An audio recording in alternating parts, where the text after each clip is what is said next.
My husband locked the hotel room door and said, "It's just one night, honey. Think about our future." He sold me to his boss in exchange for a promotion.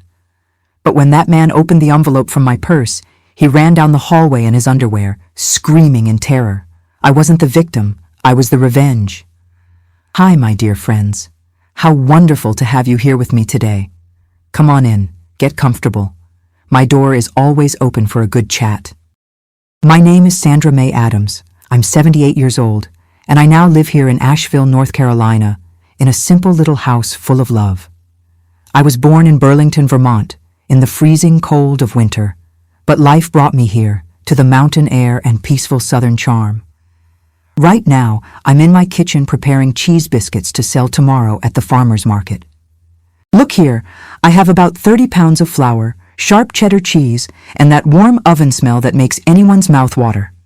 My fingers are covered in dough, and I'll tell you, there's nothing better than kneading biscuits early in the morning, with the sun streaming through the kitchen window and the radio playing classic country music. I started making cheese biscuits to sell about 20 years ago, when I retired from my accounting office.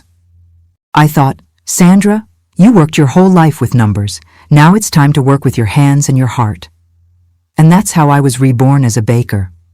Every Saturday morning, there I am at the farmer's market with my little booth, selling warm cheese biscuits, cornbread, and butter cookies. People know me. They know that Ms. Sandra arrives early and brings the best. My kitchen is tiny, but it's organized just the way I like it. I have that 4-burner gas stove that's been with me for about 20 years, the white refrigerator that hums quietly, and this wooden table where I work, which is full of history. On the walls, I have some kitchen signs with phrases like, "In this kitchen we cook with love," and also photos of my grandchildren, who are my greatest joy. And you, my dear friends watching me now, tell me in the comments, what little town in America are you watching from? And tell me too, what time of day did you find Grandma Sandra's video? Was it early morning with your coffee? After lunch during your break? Or at night, already tucked into bed? I read all the comments, you know? And I'm so happy to know where you're from and when you take time to listen to this grandma tell her stories. Let's create a chain of love. Tell me, okay? Oh, and if you haven't subscribed to the channel yet, click that red button down there, okay? And turn on the notification bell. Because every week I'm here, bringing life stories, stories of overcoming, and I really want you not to miss any. But today, my dears, I came to tell you a story that I kept in my heart for many years. A story that still hurts when I remember it, but that also made me the strong woman I am. It's a story about betrayal, about humiliation, but also about revenge. A just revenge, a revenge that set me free. Many people look at me today and see just a calm grandma, making cheese biscuits and smiling at the market. But few know the hell I went through when I was young. Few know that one day, the man who swore to love and protect me was the same man who sold me like merchandise. And all because of money, ambition, a cursed promotion. But before I get to that part of the story, let me go back to the beginning, back to childhood, when life was still innocent and full of dreams. I was born in Burlington, Vermont, on March 15, 1947, in a winter that would freeze your face off. Burlington, my dears, is the land of real cold, where the north wind cuts your cheeks and white frost covers the ground like sugar. It was a small city back then, surrounded by farms and fields, where people lived off dairy farming and maple syrup production. My father's name was Arthur Harrison Adams, a tall man with a thick mustache and calloused hands from so much work. He was a carpenter, worked at a lumber mill near downtown, and came home every day smelling of fresh wood and sawdust. My father was a serious man, of few words, but when he spoke, everyone listened. He had that firm way, that way of a man who commands and the family obeys. Back then, you know how it was. The father was the ultimate authority in the house, and we didn't even think to question it. My mother, Mary Louise Adams, was his opposite. She was all sweetness, all affection. Short, plump, with those rosy cheeks from living by the wood stove. My mother took care of the house, of us 5 children, and still sewed for others to help with expenses. I remember the sound of her sewing machine at night, click, click, click, click, while we were already sleeping. She sewed dresses, pants, sheets, whatever came along. And during the day, she cooked those wonderful meals, beef stew with vegetables, baked beans with ham, apple pie, and that homemade bread that came out warm from the oven. I was the second of 5 siblings. The oldest was Leonard, a strong boy who helped my father at the mill from age 12. Then came me, Sandra. After me came Yvonne, then Oscar, and lastly Teresa, the baby of the family. We were poor, but we were close. We all slept squeezed together, 2 per bed, sharing patchwork quilts that my mother sewed with so much care. Our house was wooden, painted light blue, with a tin roof that made such a racket when it rained. It had 3 small bedrooms, a little living room with an old wicker sofa, a kitchen with a wood stove, and that big wooden table where we all ate together. In the backyard, there was a chicken coop, some rose bushes my mother loved, and way in the back was the outhouse, which in winter was a sacrifice to go to for God's sake. I remember in the morning, in winter, we'd wake up and the water in the basin had a layer of ice on top. We'd break the ice to wash our faces and run to get close to the wood stove that my mother had already lit. She'd heat water for us to take quick baths in an aluminum tub, all very fast because otherwise we'd freeze. Our games were simple. We played hide and seek in the empty lots, marbles in the dirt road, jump rope with old clothesline. In winter, when that heavy frost fell, we'd admire the ice on the grass, and when it snowed, oh, when it snowed it was a holiday. We'd go outside, catch that fine snow in our hands, make little snowmen, throw snowballs at each other. They were small joys, but they filled our hearts. I had a childhood friend named Geraldine who lived 3 houses down from ours. We were inseparable. We played house, played cooking. We'd pick little flowers from the field and make little crowns to put on our heads. We dreamed about the future, about marriage, about white dresses, about having little children. Back then, my dear, girls dreamed of getting married, of being housewives, of taking care of their husbands and children. That's what we saw. That's what we learned. My mother always taught me, Sandra, a woman needs to know how to take care of a home, cook well, sew, be domestic, because the man works outside and the woman takes care of the home. That's what God wants. That's how it has to be. And I, as a little girl, believed that with all my heart. I learned to cook with her from age 7. I'd sit on a stool next to the stove and watch her stir the pot roast, season the meat, make the rice. By 8, I already knew how to make bread. By 10, I was helping her sew. I was a domestic girl, as they said. My father said women had to be obedient, modest, had to bow their heads to their husbands. He'd say, Mary, are you teaching these girls properly? Because I don't want my women becoming old maids or ill-spoken of. And my mother would respond, don't worry, Arthur, I'm raising them to be respectable wives. I went to school in the morning, at a small public school near home. I liked to study. I was a good student, especially in math. The teacher, Mrs. Henderson, said I had a good head for numbers. This girl will go far, she'd say. But when I'd mention at home that I wanted to study more, wanted to go to high school, my father would say, what for, Sandra? Women don't need too much education. You're going to get married, have children, take care of a home. That's men's business. And I, back then, accepted it. I didn't question. That's how the world worked. We went to church every Sunday at the First Presbyterian Church, downtown in Burlington. We'd go dressed up in our Sunday clothes, me and my sisters in little cotton dresses my mother sewed, and the boys in pants and shirts. After service, we'd stay in the town square, chatting with neighbors, watching people.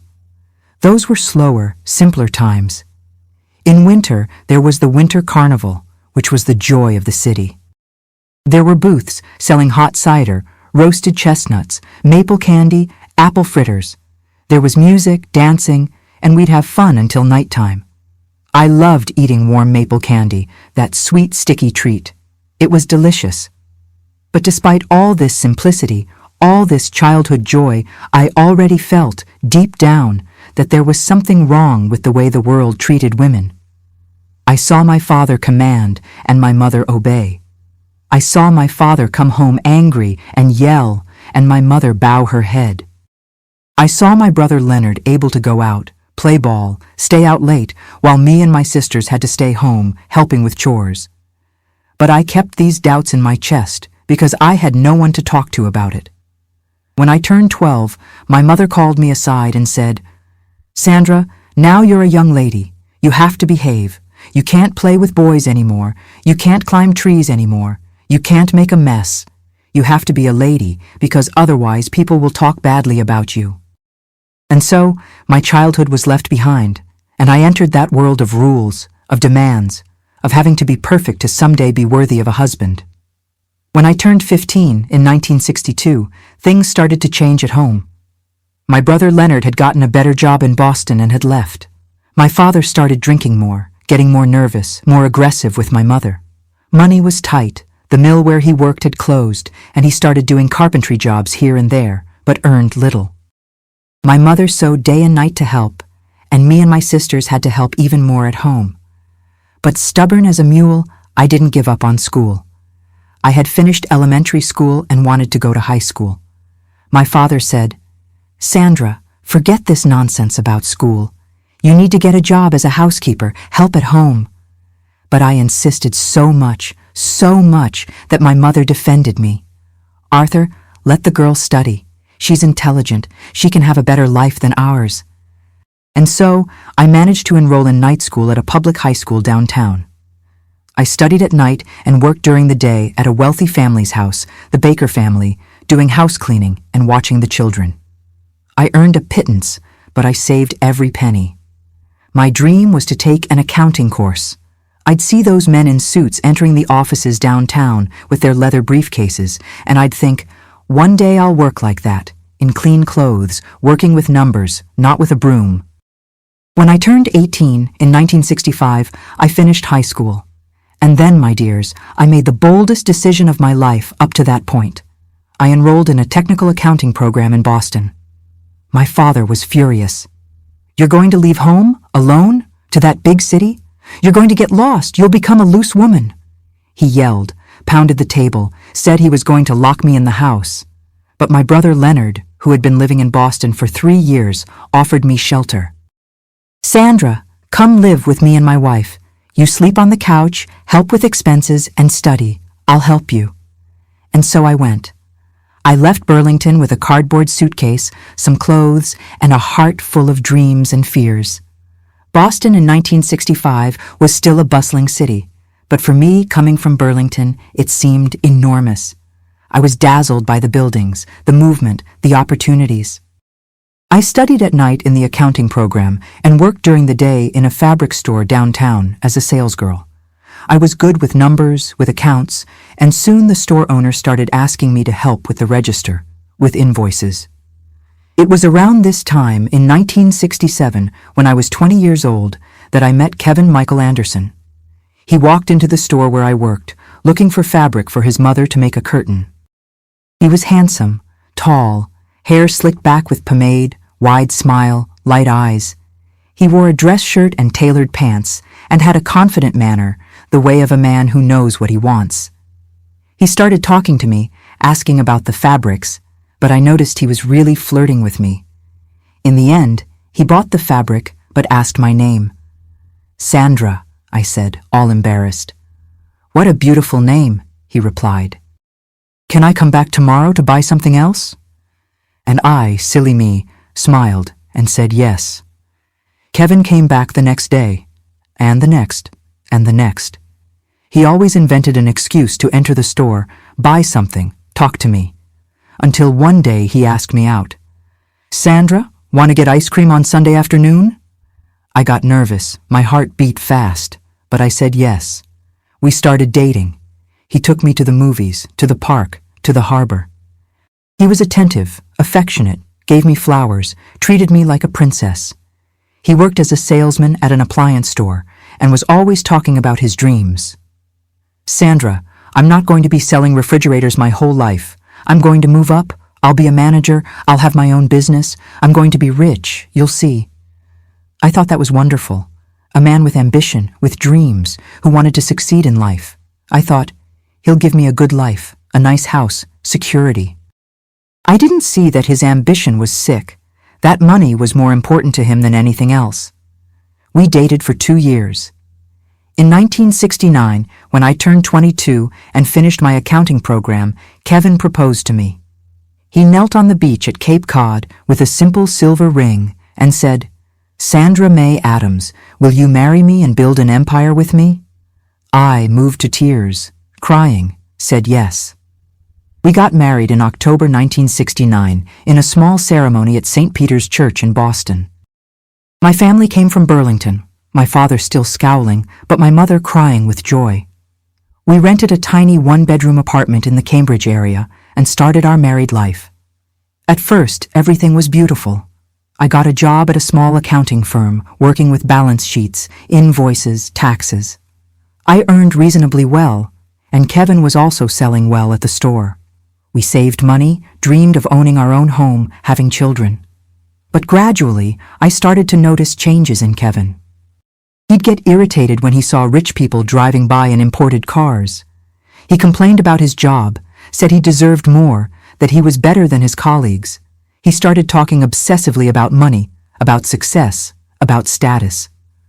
In 1970, when I was 23, Kevin got a new job at a multinational that had just opened a branch in Boston. It was an American company, chemicals, and they paid very well. Kevin was euphoric.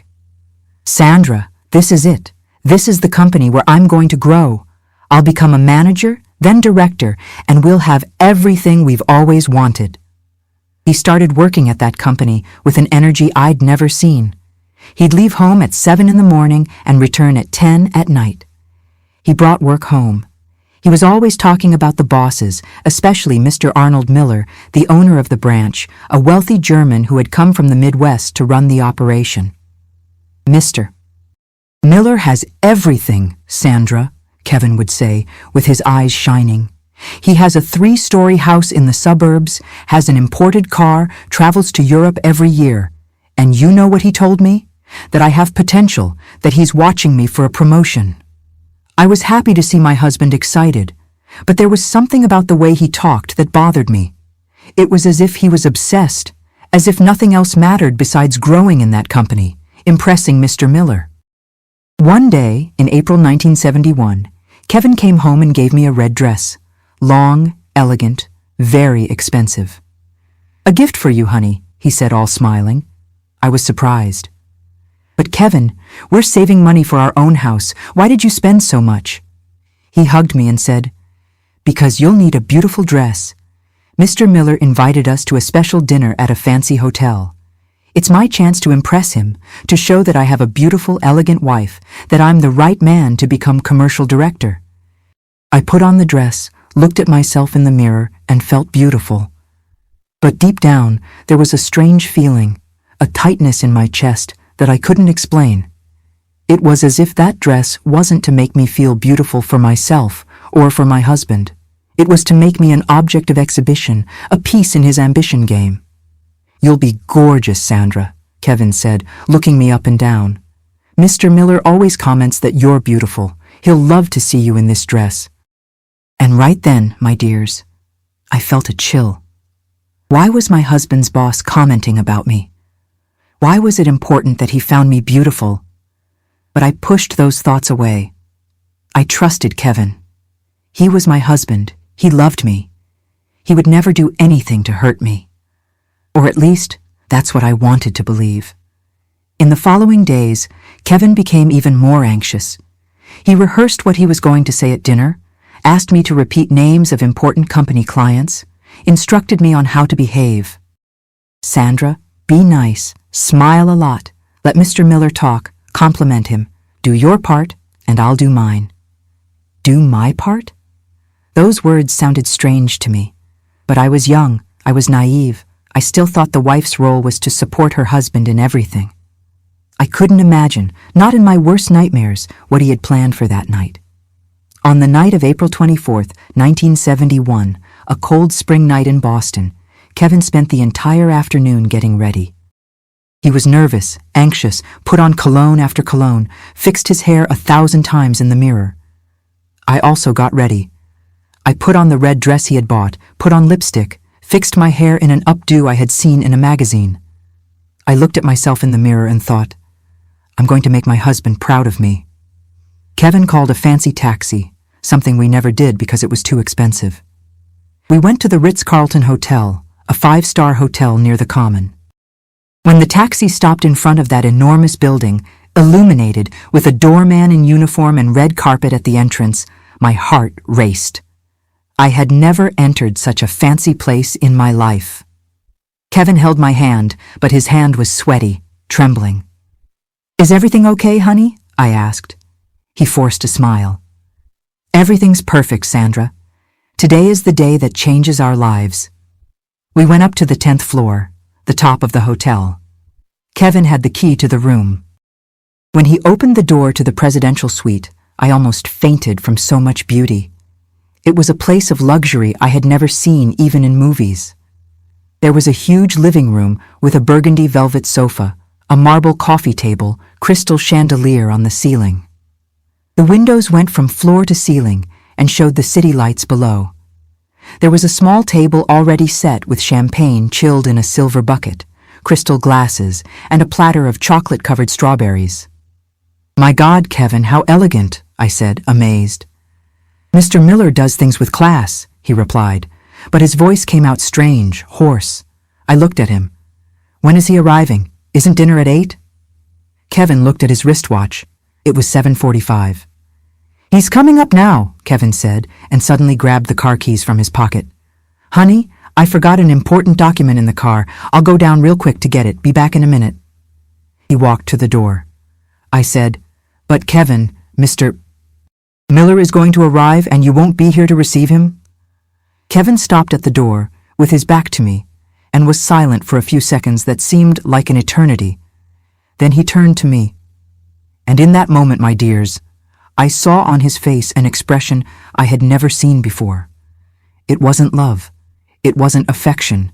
It was greed. It was coldness. It was as if I had stopped being his wife and become a thing, an object, merchandise. Sandra, he said, and his voice came out hard, emotionless. Mr. Miller, he's going to arrive alone. The dinner, it's just with you and him. My heart stopped. What do you mean? And you? Kevin swallowed hard. I'll be waiting in the lobby, in the hotel bar. My world started to crumble right then.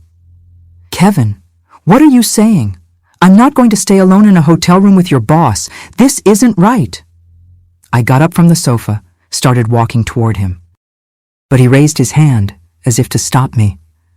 Sandra, don't make this complicated. Mr. Miller has always liked you, since the first time he saw you when you came to pick me up from work. He's commented several times that you're beautiful, elegant, special. My voice came out trembling. And what does that have to do with me staying alone with him in a hotel room? Kevin sighed, impatient. He walked over close to me, grabbed my shoulders hard, and looked deep into my eyes. Honey, listen. Mr. Miller has the power to make me commercial director. The position is open, but he needs to trust me. He needs to see that I'm a man who does whatever it takes to grow. A man who isn't petty, who isn't jealous, who understands how the world works. I started to tremble. Kevin, for God's sake, what are you trying to say? He squeezed my shoulders harder. I'm saying you're going to stay here. You're going to be nice to him. You're going to let him get to know you better. It's just one night, Sandra. One small night in exchange for a lifetime of wealth, of comfort. Think about the house we'll have, the car, the trips. I pushed him hard, stepped back. Are you crazy? You want your boss to... Kevin, you're selling me. Tears started falling. He got nervous, looked at his watch again. Don't be dramatic, Sandra. It's not selling. It's just a favor, a business game. Everyone does this. Executives' wives, businessmen's wives, they all do this when necessary. That's how the world works. I'm not doing this, I screamed. Kevin got angry. He walked quickly to me, grabbed me by the arm, hard, dragged me to the armchair, and pushed me to sit. "You will do it, yes, because you're my wife and you owe me obedience. I took you from that life as a housekeeper. I gave you a home. I support you." "I work, Kevin. I earn my own money," I shouted back, trying to get up. But he pushed me back into the armchair. "Your salary doesn't even pay half the rent. You live off my money, and now I need you to do your part." I was in shock, shaking, crying. Kevin took a deep breath, tried to calm his voice. "Sandra, honey, it doesn't have to be like this. Think carefully. It's just today. Tomorrow we forget, and our life changes. I love you, you know that. But I also love our future, and you're not going to ruin everything because of silly jealousy." Before I could respond, he quickly left the room and slammed the door. I ran to the door, tried to open it, but it wouldn't open. He had locked it from the outside. I banged on the door, screamed, "Kevin! Open this door, Kevin!" But I only heard his footsteps walking away down the hallway. I was there, locked in that luxurious room that suddenly became a prison. I walked around the suite, looking for another exit, but there wasn't one. The windows didn't open. I was trapped.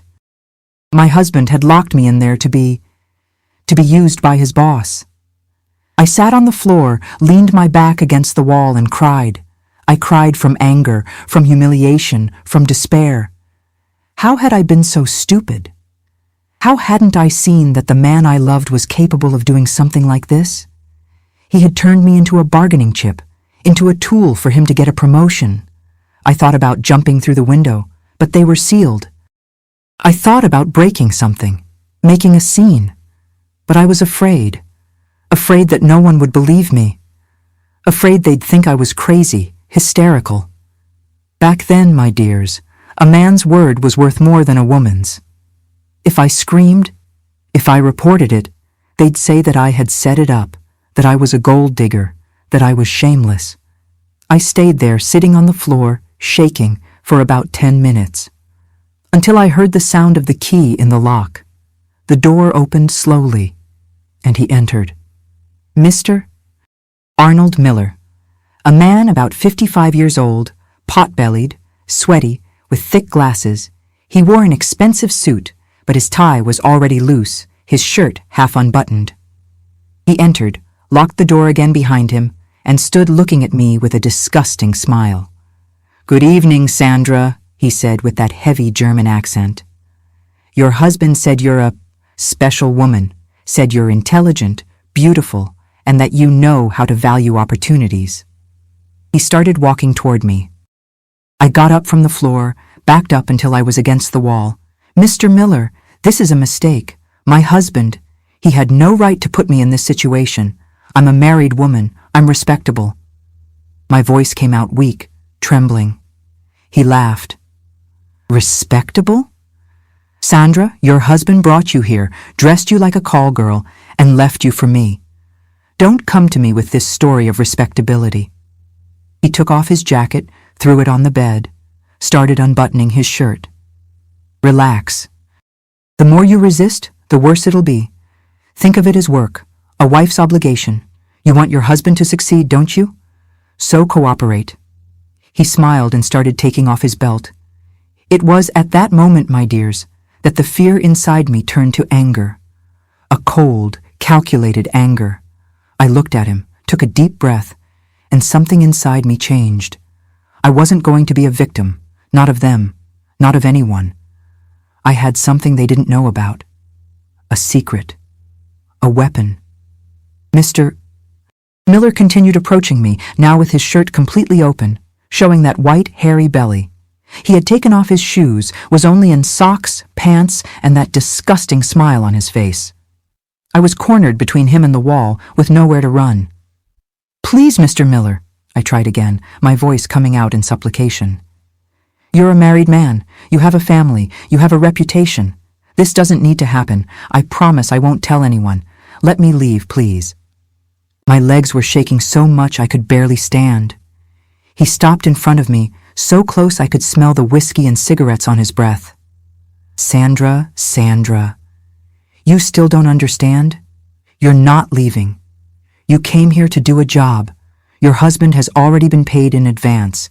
I gave him a bonus of 3 months' salary this afternoon. So, technically, you're already mine. I already paid for you." Those words hit me like a punch in the stomach. Kevin had already received money. He had really sold me. It wasn't just a promise of a future promotion. He had already put the money in his pocket. I was, literally, merchandise bought and paid for. I started crying uncontrollably. My whole body was shaking. I thought about my mother, my childhood, the time she told me that the husband is in charge, that the woman has to obey, that the wife's role is to make her husband happy. Was this it? Did I have to accept this humiliation because it was my role? Mr. Miller started taking off his belt, and at that moment something inside me exploded. I screamed.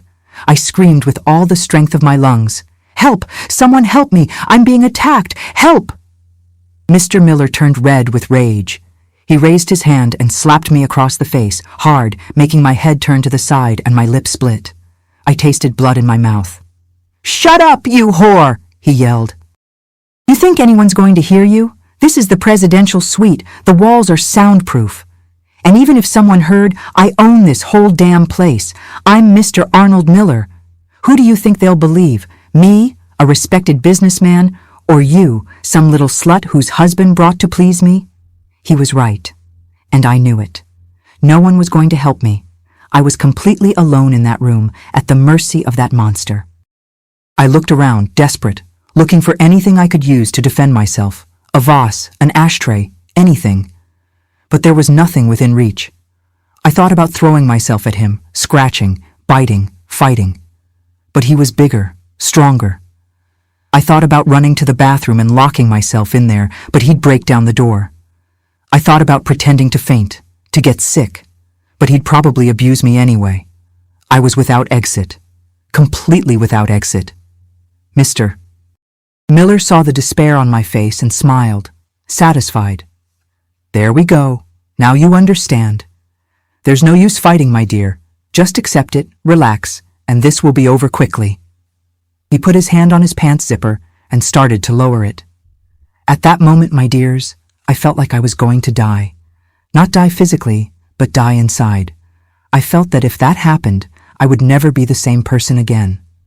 I would become an empty shell, a broken doll, a shadow of what I was. I would carry that mark forever, that humiliation, that pain. And it was precisely at that moment, at my lowest, darkest, most desperate moment, that I had a vision. It wasn't really a vision. It was a memory so vivid it seemed real. I saw myself as a little girl, about 7 years old, sitting on my mother's lap in the kitchen in Burlington. She was combing my hair, making braids, and humming a lullaby. And then I remembered something she had told me once, when I was about 10 and had been beaten up by some older girls at school. I had come home crying, with my dress torn and my knee scraped. My mother had cleaned my wounds, given me a glass of warm milk, and said, "Sandra, my daughter, the world is cruel to women." But you know what makes a woman survive? It's not physical strength, it's not beauty, it's intelligence, it's cleverness. It's knowing how to use your head to protect yourself when fists don't help. You're intelligent, my daughter, more intelligent than many people. Never forget that. When you feel weak, remember that your head is your greatest weapon. My greatest weapon. My head. My intelligence. And then I remembered. I remembered what I had in my purse. In recent months, Kevin had brought home various company documents. He'd asked me to help him review spreadsheets, check numbers, organize paperwork. He thought I was just a dumb helper, just copying numbers. But I was a trained accountant. I understood accounting, finances, fraud, and I had seen it. My God, I had seen so much wrong in those documents. Embezzlement, false invoices, shell companies, offshore accounts, and Mr. Miller was in everything. He and Kevin had been stealing from the American headquarters for years, millions and millions of dollars diverted. I had been shocked when I discovered it. I had even thought about telling Kevin that he could be arrested for that. But then I realized he knew. Of course he knew.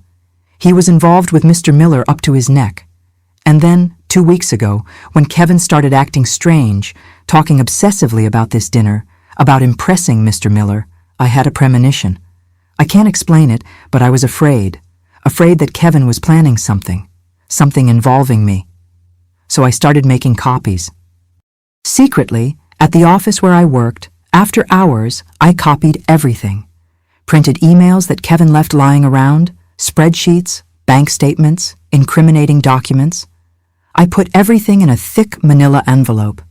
And that afternoon, before leaving home for the damn dinner, I put that envelope inside my purse. I don't know why. It was instinct. It was intuition. And there was also a photo. A photo that a coworker had given me a few months ago, laughing, thinking it was funny. It was a photo of Mr. Miller entering a well-known Boston motel with his secretary, a blonde woman in her early 20s. My colleague had accidentally taken the photo when she drove past the motel. "Look at the big boss having fun," she had said. I had kept the photo, not knowing that one day it would be useful. All of this was in the envelope, inside my purse, the purse that was there on the armchair 3 meters away from me. Mr. Miller was now only in his underwear and socks, coming toward me with that disgusting body, that expression of absolute power. He thought he had won, that I was his. But at that moment, I took a deep breath. I dried my tears. I licked the blood from my split lip. And I felt the anger, that cold, calculated, intelligent anger, take over my entire being. I wasn't going to be a victim. I was going to be revenge. I raised my hand in a firm gesture, like a teacher telling a student to stop. "Mr. Miller," I said, and my voice came out different, no longer trembling, no longer supplicating, cold, hard. "Before you lay a finger on me, you need to see something." He stopped, confused. The sick excitement on his face gave way to curiosity. "What? You want to show me what? Are you going to undress yourself?" "Good girl." "No," I said, walking slowly to the armchair where my purse was. "I'm going to show you what's inside this envelope." I opened my purse, took out the thick manila envelope, and threw it on the bed in front of him. He looked at the envelope, then at me, suspicious. "What is this? A love letter? A gift?" He was trying to make a joke, but I saw the doubt in his eyes. "Open it," I said, crossing my arms. "Open it, and you'll understand why touching me is the last thing you'll want to do." And he, curious, picked up the envelope, opened it, and started pulling out the papers from inside. First one, then another. Then another. I saw the color drain from his face, saw the sweat start dripping down his forehead, saw his hands start to tremble. Because there, on those sheets, was the whole truth. All the dirt, all the rot that he and my husband had built. Mr. Miller continued pulling papers from the envelope, one by one, and I saw the despair grow on his face with each second. He picked up the first spreadsheet, a bank statement from a phantom account in the Bahamas in the name of a company that didn't exist. Then he picked up another, a series of emails between him and Kevin arranging kickback amounts from suppliers. Then another, false invoices for purchases that never happened. His hands were shaking so much that the papers made noise. Shh, shh, shh. He looked at me, then at the papers, then at me again. The color had completely disappeared from his face. That arrogant, powerful man, who 5 minutes ago was undressing to violate me now, looked like a scared little mouse. Where did you get this?" he stuttered, his voice coming out thin, almost a squeak. This is forgery. You doctored these documents." I took a step toward him, firm, with my head held high. The victim had become the hunter. "Forgery? Mr. Miller, these are copies of real documents that you and my husband left scattered around our house.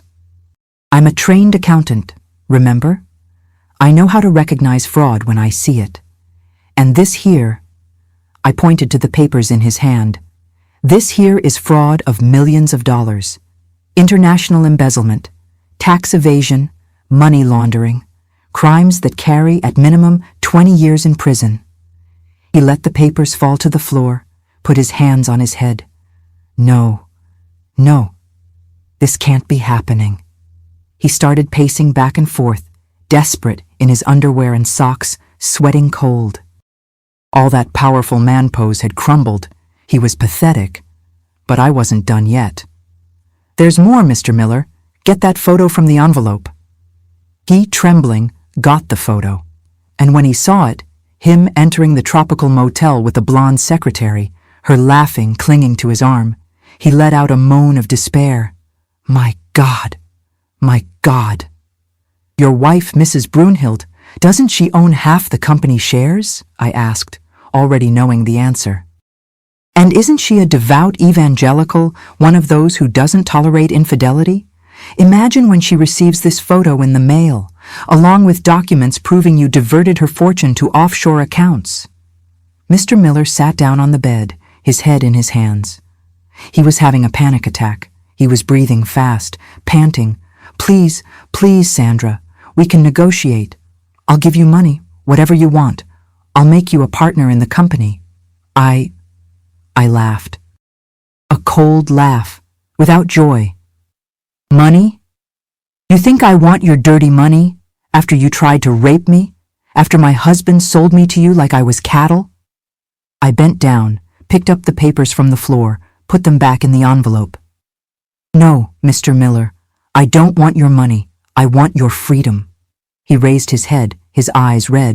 What do you mean?" I took a deep breath and dropped the final bomb. "These here are just copies. The original documents, the real emails, the original bank statements, the signed invoices are all stored in a safe at my lawyer's office, Mr. Humphrey Ferris. And there's more. I've already sent a registered letter to the IRS in Washington with copies of all this, and another letter, identical, to your wife's home address, Mrs. Brunhilde Miller." The color that had drained from his face now gave way to a sickly purple. He jumped up. "You did what? You're crazy. You're going to destroy us. You'll destroy your husband. You'll destroy yourself." "Calm down, Mr. Miller," I said, with a coldness I didn't even know I had inside me. "The letters will only be opened if I don't call Mr. Humphrey tomorrow at 9 in the morning to say I'm okay." I arranged with him. If I don't call, he opens the safe and hands everything over to the police, to the IRS, and personally to your wife. But if I do call... I made a dramatic pause. "He burns everything, and your lives continue, intact." Mr. Miller stood there processing the information. He was dumb, but not that much. He understood what I was saying. You want me to let you leave, without touching you. Is that it?" "Exactly," I said. "You open that door now, let me out, and tomorrow morning I call Mr. Humphrey and destroy the evidence. But if you lay one finger on me, if you try to stop me from leaving, if you do anything I don't like, tomorrow at 9:30 all the FBI, all the IRS, and your evangelical wife will be knocking on your door." I was bluffing, my dears, at least partly. I didn't have any lawyer. I hadn't sent any letter to the IRS or to his wife. I had made the copies, yes, and I had kept the originals in a safe place, in my co-worker's locker, who didn't even know what was in there. But the rest was bluff. Pure bluff. But he believed it. Because powerful men, used to commanding, can't imagine that a little woman is capable of architecting such a well-planned revenge. They think we're stupid. And it was precisely their arrogance that saved me. Mr. Miller stood there for about 10 seconds that seemed like an eternity. I saw his mind working, calculating the options. And then, defeated, he walked to the door and unlocked it. But before he opened it, I spoke. "Oh, and Mr. Miller? Just to be clear, if you or my husband try to find me, threaten me, or lay a finger on me after tonight, I'm going straight to the police. And then there won't be any deal. Understood?" He nodded, downcast. Opened the door. And I left that room with my head held high, the envelope under my arm, and my heart beating so hard I thought it was going to jump out of my mouth. I walked down the hotel hallway, my legs shaky but steady.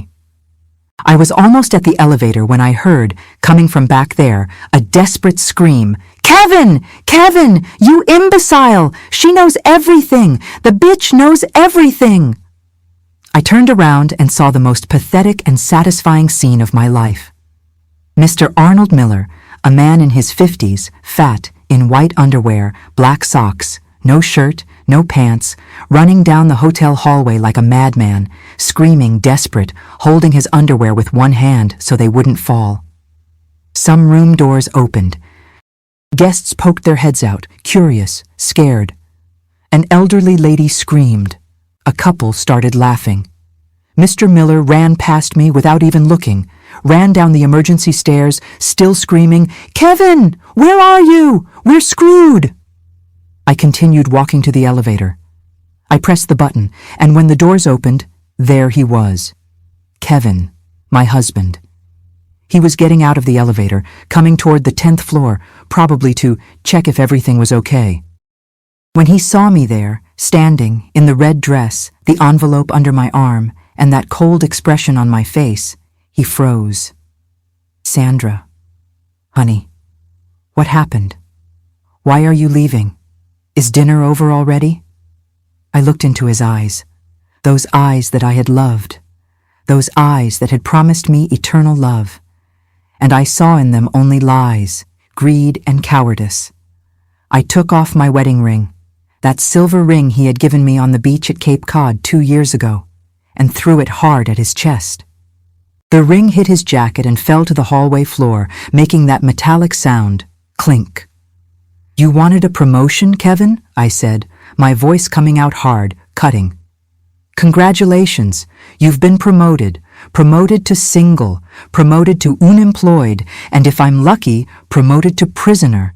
He turned white. "Sandra, what are you talking about? What crazy talk is this?"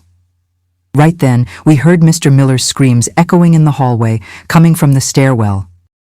Kevin looked to the side, saw his boss, half naked, desperate, running like crazy, and he understood. "Sandra, wait. We can talk. I can explain." He tried to grab my arm, but I took a step back. "Don't touch me. Never again.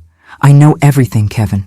About the fraud, the diverted money, the offshore accounts, and especially, I know you sold me for 3 months' salary. You turned your wife into a prostitute to get a promotion." Tears started falling from my eyes, but they weren't tears of weakness. They were tears of rage. "I loved you, I trusted you, and you sold me." Kevin fell to his knees in the hallway. "Sandra, forgive me, forgive me. I did this for us, for our future, for—" "Shut up," I said. "There's no more us. There's no more future. Tomorrow morning, I'm going to a lawyer and filing for divorce, and you and your boss better pray hard that I don't turn you both over to the FBI." I got into the elevator. I pressed the button for the lobby. The doors started to close, and the last thing I saw was Kevin there, on his knees on the floor, crying, and Mr. Miller running up, still in his underwear, yelling at him. When I left the hotel, the cold night breeze hit my face. I breathed deeply, filling my lungs with fresh air, with freedom. I had entered that hotel as a victim, and was leaving as a survivor, as a warrior. In the days following that April night in 1971, my life turned upside down. Kevin tried to find me several times, knocking on the door of the apartment where I still lived, begging forgiveness, saying he had been weak, that he had let himself be carried away by ambition. But I didn't open the door, not once. 3 days after that night, Mr. Arnold Miller fled from the United States. I learned later, from company colleagues, that he took a flight to Argentina with the blonde secretary, taking what he could rescue from offshore accounts before anyone discovered. His wife, Mrs. Brunhild, stayed in Boston and immediately filed for divorce. It seems she had suspected his affairs for years. As for Kevin, he was fired from the multinational a week later. The American headquarters sent auditors to investigate operations in Boston, and although I never officially turned over the evidence, they discovered everything on their own. Kevin wasn't arrested. There wasn't enough evidence against him specifically, but he was blacklisted in the market. No one else wanted to hire a man accused of fraud. I filed for divorce in May 1971, and it was granted in August of the same year for abandonment and betrayal. I didn't want anything from him. No alimony, no division of assets, because we didn't have anything anyway. I just wanted my maiden name back and my freedom. But something unexpected happened. In June 1971, a lawyer contacted me. He represented Mrs. Brunhilde Miller, Mr. Arnold's ex-wife. She had discovered that I was the woman who had made her husband run in his underwear through the hotel. The story had spread through Boston's social circles. And instead of hating me, she wanted to thank me. Mrs. Brunhilde called me to a meeting at her lawyer's office. When I arrived, nervous, thinking I was going to be sued, she hugged me. "Thank you," she said, crying. "Thank you for freeing me from that horrible man. I knew he was stealing, that he was cheating on me, but I didn't have the courage to leave. You gave me that courage." And then she made me a proposal. She had recovered part of the money Mr. Arnold had diverted, about $300,000, and she wanted to give me $50,000 as a freedom gift. I refused at first, but she insisted. "Sandra, you saved me from a miserable marriage. Accept it. Use this money to start over, far from here, far from these bad memories." And that's how, in September 1971, at 24 years old, I left Boston with a suitcase of clothes and $50,000 in my pocket. I didn't know where to go. I just knew I needed to go far, very far. I took a bus with no certain destination.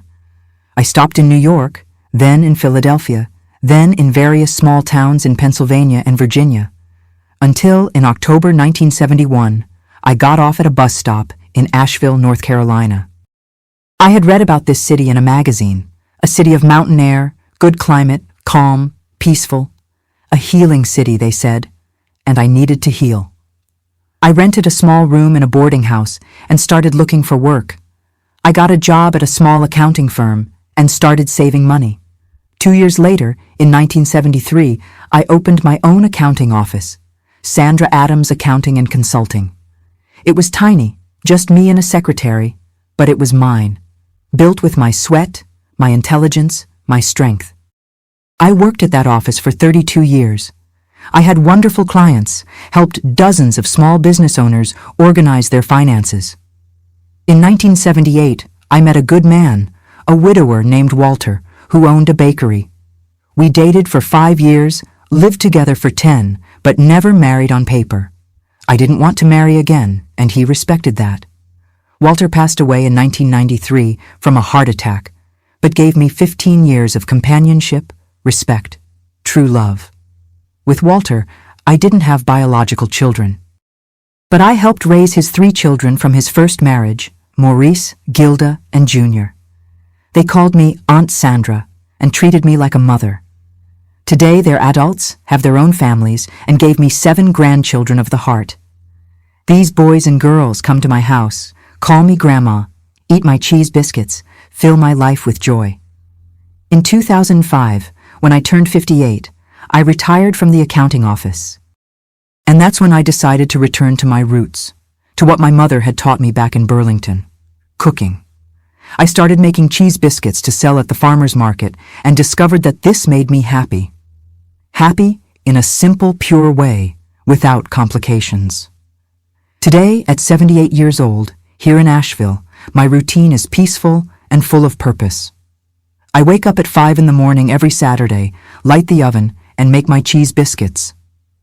I take them to the market, sell everything, chat with customers, exchange recipes with the other bakers. I come home at the end of the morning, have lunch watching my soap opera, and in the afternoon I receive visits from my grandchildren who come to eat cake and hear my stories. My little house is small, 2 bedrooms, living room, kitchen, and a little backyard where I grow mint, basil, and rosemary. I don't have luxury. I don't have an imported car. I don't have a mansion. But I have peace. I have dignity. I have love. Sometimes when I'm alone at night, stirring a pot of dulce de leche on the stove, I think about that 24-year-old girl, locked in a hotel room, thinking the world had ended. And I think about how strong she was, How she used her head, not her fists. How she transformed pain into power. I never saw Kevin again. I heard through others that he went back to Vermont, became an insurance salesman, remarried, had children. I hope he became a better man. But that doesn't matter to me anymore. That chapter of my life is closed, locked, buried. What matters is that I survived. I won. I rebuilt my life from scratch in a city that welcomed me, with people who respect me for what I am, not for what I went through. And when I see my granddaughters, strong and intelligent girls, studying, working, being in charge of their own lives, I think it was worth it. Every tear, every sleepless night, every moment of fear, it was worth it. Because I helped build a world where they won't have to go through what I went through. My dears who have followed me this far, I need to look you in the eyes now and say something very important. If you're in a relationship where you feel like merchandise, where your partner uses you to get something, where you're treated as a bargaining chip, you're not crazy. You're not exaggerating, and you don't have to accept this.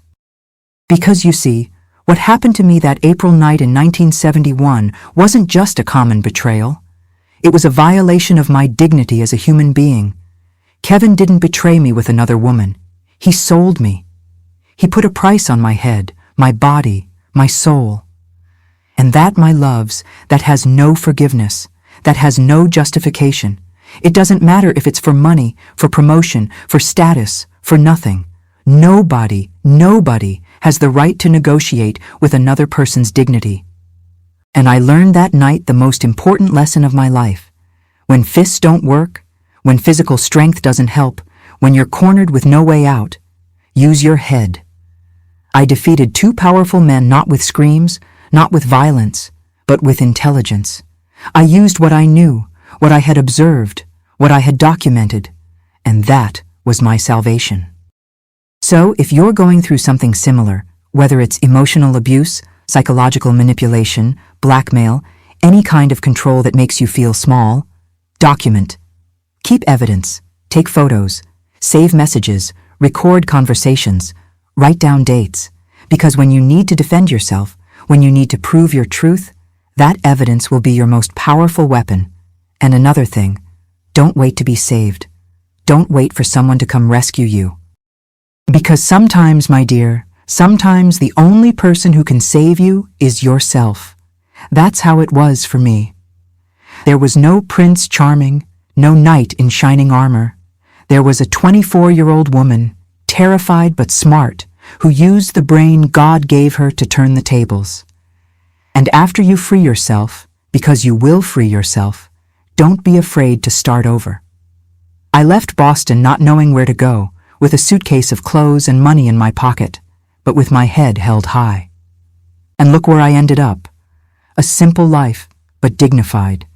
A life poor in money, but rich in peace.